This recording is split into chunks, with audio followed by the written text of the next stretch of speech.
Welcome to களஞ்சியம் family. இப்போ வந்து பார்த்தீங்கன்னு சொன்னீங்கன்னா பருப்பு பாயசம் பண்ணுறதுக்கான எப்படின்னு பார்த்துக்கலாம். என்னென்ன இன்க்ரீடியன்ட்ஸ்னு ஃபஸ்ட் பார்க்கலாம். இது வந்து அரைக்கிறதுக்கு தேங்காயும் பாதாமும் கொஞ்சம் எடுத்து வச்சுருக்கிறேன்.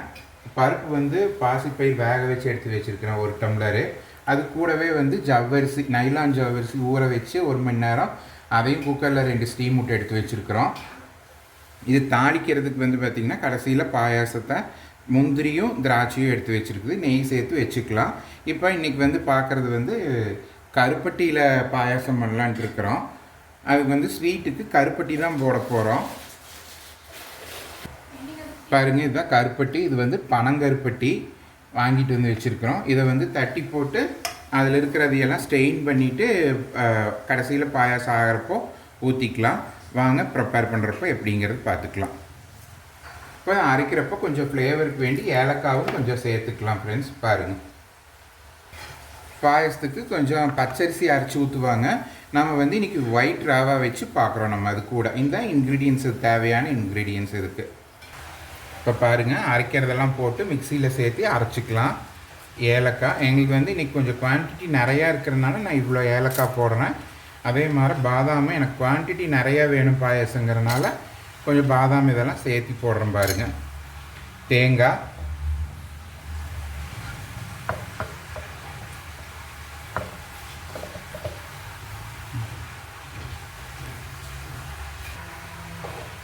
பாருங்கள் எல்லாம் போட்டாச்சு. இனி அரைச்சிட்டு வந்துடலாம். வாங்க ஃப்ரெண்ட்ஸ், இப்போது பாசிப்பருப்பு வேக வச்சுருக்குறோம். அது கூட வந்து இப்போ அரைச்சதை வந்து சேர்த்துக்கலாம். வந்தாச்சு. இது தேங்காய், பாதாம், ஏலக்காய் 3 போட்டு அரைச்சிருக்கிறோம். இதை வந்து இப்போ இந்த இதில் சேர்த்திடுறோம். அப்புறம் இன்றைக்கி வந்து இப்போ இந்த பாயாசம் இண்டக்ஷன் ஸ்டவ்வில் பண்ணிகிட்ருக்கிறேன் நான். அது குக்கர்லேயே வச்சு பண்ணிக்கிறேன் நான். பாருங்கள் அரைச்சதை சேர்த்தியாச்சு. இது கலக்கி விட்டுறணும். நல்லா தண்ணி ஊற்றி, நீர்க்க வேணும். தண்ணி நல்லா தண்ணி மாதிரி இருக்கணும். இது ஒரு கொதி வந்ததுக்கப்புறமா நம்ம இந்த ரவை போடணும். ரவை ஏன் போடுறோன்னு கேட்டிங்கன்னா, நம்ம பச்சரிசி ஊற வச்சு ஆட்டி சேர்த்துறது இல்லை. அது கொஞ்சம் டேஸ்ட் நல்லாயிருக்கும் இது இப்போ ரவை போட்டோம்னா. இது நீங்கள் ட்ரை பண்ணி பாருங்கள். நீங்கள் எப்போவுமே பாசிப்பயிர் பாயசத்துக்கு வந்து பார்த்திங்கன்னா பச்சரிசி தான் ஊற வச்சு அரைச்சி போடுவீங்க. இது பச்சரிசி இல்லாமல் ரவை போட்டுக்கிறது. வெறும் வெள்ளை ரவை, வறுக்காத பச்சை ரவை தான் இது. இதை போட்டுக்கணும். இது 1 கப். எனக்கு குவான்டிட்டி நிறையா இருக்குங்கிறனால நான் இவ்வளோ எடுத்துருக்கிறேன். உங்களுக்கு வீட்டுக்கெல்லாம் பண்ணுற மாதிரி இருந்ததுன்னா அளவாக போதும். அதோட டீட்டெயில் ரெசிபீஸையும் அடுத்த வீடியோஸில் நான் உங்களுக்கு அப்டேட் பண்ணி காட்டுறேன் நான். இதில் இந்த ஜவ்வரிசி வேக வச்சுருந்தோம், அதையும் இது கூட சேர்த்துக்கலாம். பாருங்கள், நல்லா க்ரீமியாக வெந்திருக்குது. அதையும் இது கூட ஆட் பண்ணிக்கிறோம் நம்ம.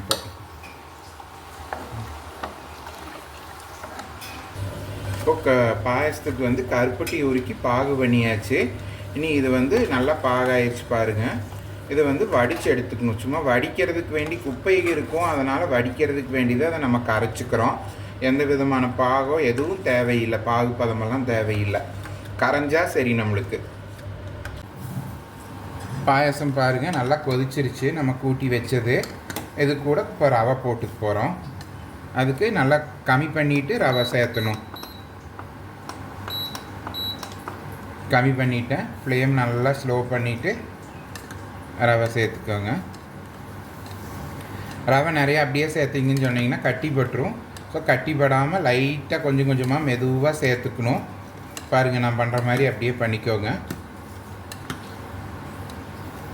மெதுவிட்டே இருந்தீங்கன்னா, கலந்து கொடுத்துட்டே இருந்தீங்கன்னு சொன்னிங்கன்னா ஓகேவாய்க்கும். ரவை போட்டாச்சு. இங்கே பாருங்கள் நல்லா கொதிக்குது. அப்படியே கலக்கிட்டே இருங்க, கைவிடாமல் கலக்கணும். ரவை போட்டதுக்கப்புறம் விட்டிங்கன்னு சொன்னிங்கன்னா கீழே பிடிச்சிப்போம். அடி பிடிக்கிற கூடாமல் அப்படியே கலக்கி கொடுத்துட்டே இருக்கணும். நீங்கள் பாயாசம் நல்லா கொதிக்குது பாருங்கள், இந்த திக்காக வரணும்.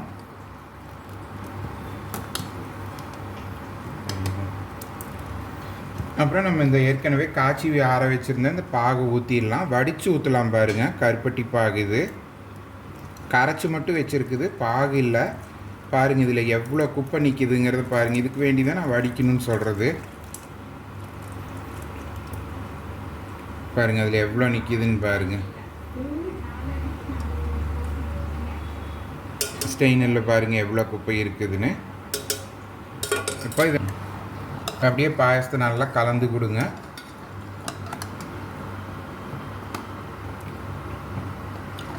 கருப்பட்டி பாகு ஊற்றினோடனேயுமே பாயாசத்தோட டெக்ஸ்சரும் இது கலரும் மாறி வருது பாருங்கள். அப்படியே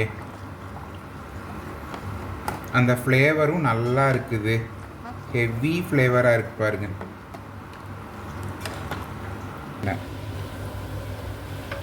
தாளிச்சிடலாம். இப்போ பாயாசத்துக்கு வந்து திராட்சை முந்திரி போட்டுட்டு தாளித்து எடுத்துடலாம்.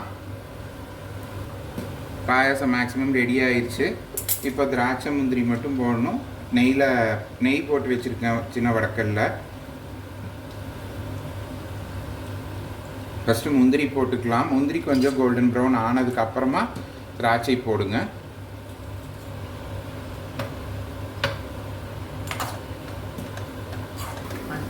திராட்சை போட்டுடலாம். முந்திரி சவந்துருச்சு.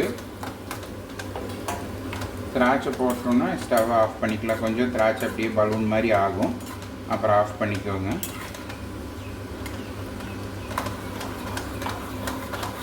பாருங்கள், திராட்சை நல்லா பலூன் மாதிரி வந்துருச்சு.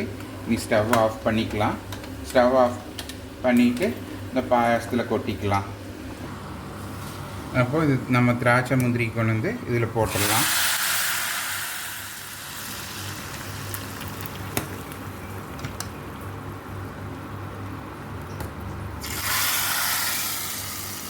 போட்டாச்சு. திராட்சை முந்திரி உள்ளே போட்டாச்சு. பாருங்கள், பாயசம் வேலை முடிஞ்சிச்சு. இனி இறக்கிடலாம் ஸ்டவ்லேருந்து. பாயாசம் ரெடி ஆகிடுச்சு ஃப்ரெண்ட்ஸ்.